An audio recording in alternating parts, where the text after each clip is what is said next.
Hey kids, sit up and pay attention. It's time for retrorific. Hello, everybody! Hello,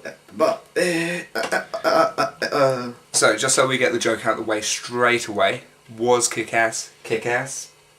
It most certainly was. And now I'm dying a little bit inside for having to make that joke. Yeah, so, Kick-Ass. That was fun. It really was. To a surprising level, actually. Yeah. I really did not expect that much fun. I was expecting it to be a kind of like throwaway little thing, but it really was adrenaline-fueled, shockingly ultra-violent. Yes. I cannot stress this enough. It is a violent film. It's a bloody film as well. It's bloody and surprisingly bloody and violent. and offensive on so many levels in such a good way. It's- I think it's pretty there's harsh. the most violent moment in it is it's so early on. It's not even a spoiler. Yeah, it's not a spoiler. But there's the mum just collapses out. You think it's boredom. You chuckle along because it's quite a funny scene. And then she's like, then my mum died of a brain aneurysm, and from that point you're going, what? Literally, everyone in the audience we watched it with chuckled and then went, what? And did kind of like a double take, and then did this whole nervous laughter. I've never heard a nervous laughter during a film before. And it's good that you bring up the audience, because that was a thing that really got me about this film as well, is just the amount to which the audience really got into it and just kind of got quite rowdy. And I mean, this wasn't, Thursday evening, 6 o'clock showing. We have no social lives, fucking deal with it. Yeah. It's true, let's face it. Yeah. Thursday evening, 6 o'clock showing, it's not like it was the most excitable crowd in the world, and yet there was a lot of shouting and laughing and stuff. There was a couple of brief, we're not going to clap. It wasn't just us, honest.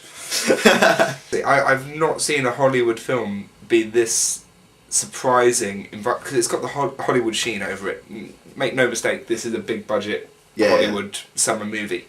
I think it's pretty much. I'm going to call it the first summer movie this year. I'll go with that. Yeah, but you just don't. I mean, there's a 9-year-old saying the C word, for God's sake. You don't, and then slashing up people in horrible ways. Yeah. Horrible ways. I'm not even kidding. Literally just stabby. Yeah. Bad points. We'll dwell on them briefly. Go for it. Like you said, love interest completely uninvolved. Oh, the love interest. What? No, nothing. No character. No, nothing. No, she's not a character. She's just. Yeah. She's booty. Yeah. She's booty. She is a reward for the hero. Yeah. That's all she is. But she does get a couple of good laughs out of it. Yeah. She does. There's it's more actually. I actually preferred the character of her mate, who was just pretty much along for the ride. It was brilliant. I'd actually pick up about the guy who was Red Mist as well. He does a commendable job when he's wearing a mask, but when he's not wearing a mask, he just kind of tries to get in his character. He doesn't do a bad job, but it's just there's some strong performances here, which he lets them down out of the strong performances, I think. I can grant you that. Yeah, I can see what you mean. But he does get a great moment at the end. Oh yeah, he gets a fantastic bit right at the end of the film. Yeah, loved it. This is the thing. Pretty much every character gets their moment. Yeah, definitely. I love the fact as well that this film is the first superhero film I've ever seen that addresses. I mentioned this to you earlier. That addresses the eye makeup. The fact that everyone knows superheroes wear eye makeup under their masks, but you never see it in films. The characters are great, apart from the girlfriend, we'll leave that aside, but Kick-Ass himself is great. Even throughout the film, he never actually gets that good as a superhero. Yeah, it's like, even at the end, it's pretty much like you just came in there at the end and finished, and you had a lucky moment. It's just that nice thing of in so many films recently, like Watchmen especially was a big offender in this department. You get this idea of as soon as you become a superhero, suddenly you get really good at fighting and you're able to do these superhuman moves. But he literally, throughout the film, all he does is just wave his 2 sticks around. The beatings are fucking vicious. Beatings are vicious. And if we back to characters, as we've gone Nick on Cage. characters. Nick Cage. Hats off. Oh, Only reason I'm wearing it. yes, definitely.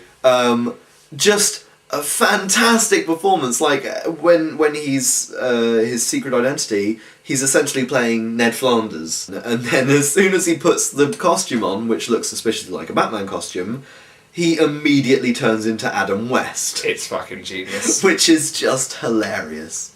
It's brilliant, and just to see him there, you know, talking like Adam West and doing the whole sort of upstanding hero thing while shooting people in the face, you know, and shooting his daughter at close range in the chest. God, that scene, no one expected it, and you just heard this like, did we just see Nicolas Cage shoot a small child? Yeah. A couple of times. Yeah. Literally, it's such a head fuck. And her, I don't know the actress's name, but my God, just what can you Brilliant. say? Absolutely brilliant. Incredible It's like, performance. you hope she doesn't go down the, what's her name, from Labyrinth route, and just Jennifer Connelly. Jennifer Connelly, and just become shit when she grows up, because if she's, in a couple of years' time when she's, you know... That's true, actually. Jennifer Connelly has been in some good films, but she's not that great. Nah. Anyway, off topic. Back to Kick-Ass. Anything else to say? Betting on a sequel, depending on how much it brings in. Yeah. Not sure I want one. Yeah, no, I I could deal with it. I'd go Yeah. watch it, but I don't want one. no. It just feels so self-contained and... Yeah. Yeah. And there's the best use of a bazooka you will see this year. Actually, no, because the A-Team might come up with something creative, so I'll hold that quote for now. So far this year, so far for the last year in passing, it's the best use of a bazooka I've seen. Yeah. And Gatling guns. Oh, beautiful Gatling guns. Yeah. And just all kinds of cool, fun stuff. Yeah, it's just a fun film. It's it gets fun. your adrenaline It's going fun. a bit. You can And it shout along with it. I love it. I love it because it's exactly what I've been waiting for, is a film that just embraces the silliness of it all. Yeah. You know, I mean, it does Never takes itself. It does take itself a little seriously in parts, but that's just for character development. I think the beauty of it is that But it always takes comes back to itself comedy. perfectly seriously in every way. But that's the whole point of it. It's taking seriously how silly the idea is. Yeah. And it addresses that right from the get-go. It knows that people dressing up in superhero costumes is a stupid idea. People would get hurt, is what would happen. Yeah, lots. And I mean, it goes back to Watchmen. Like, what kind of psychological idea do you have to have? Yeah. What kind of mental idiocy do you have to actually go out and do this shit? And it turns out you just really want to get laid. Essentially. Yeah. It's pretty much what it comes down to. And But let's face it, there are like in this as well, there are the 2 different types of superheroes. There are the teenage superheroes who are doing it because they think it's cool, and there are the actual superheroes who are doing it properly. yeah. And it's And it nice. addresses what actual superheroes would be like, and they're fucking psychos. They are psychos, yeah. Yeah, another thing that has to go, there's a brief animated point where it explains Nick Oh Cage. god, yeah, I've completely backstory, forgot about that. Which was fucking stunning. It was It great. really deserves a shout out. Great, yeah. I completely slipped my mind, Yeah. but just Yeah. a great piece of CG animation Yeah, made to look like a brilliantly comic done. book. Another thing that I need to pick apart, because it did really piss me off in the back. Quickly, we're probably overrunning, come on. In the first 20 minutes of the film, Yes. there's so much fucking product placement in the first 20 minutes. Did you notice this? Like, literally... I actually did. Yes. In the first 30 seconds, Oh, that probably you've means got I'm an gonna- advert for MySpace, Skype, YouTube, Pepsi, Mountain Dew. Oh, that's And- true, yeah, now you mention it. Was this done by Fox?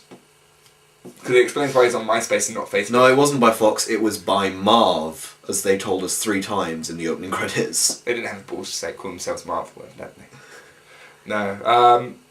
If another one last point is Yes. this got me really fucking excited for Scott Pilgrim. Yeah. Because there was a trailer beforehand. I was like, There was a trailer for Scott Pilgrim beforehand. There was even a mention of Scott Pilgrim in the film. yeah.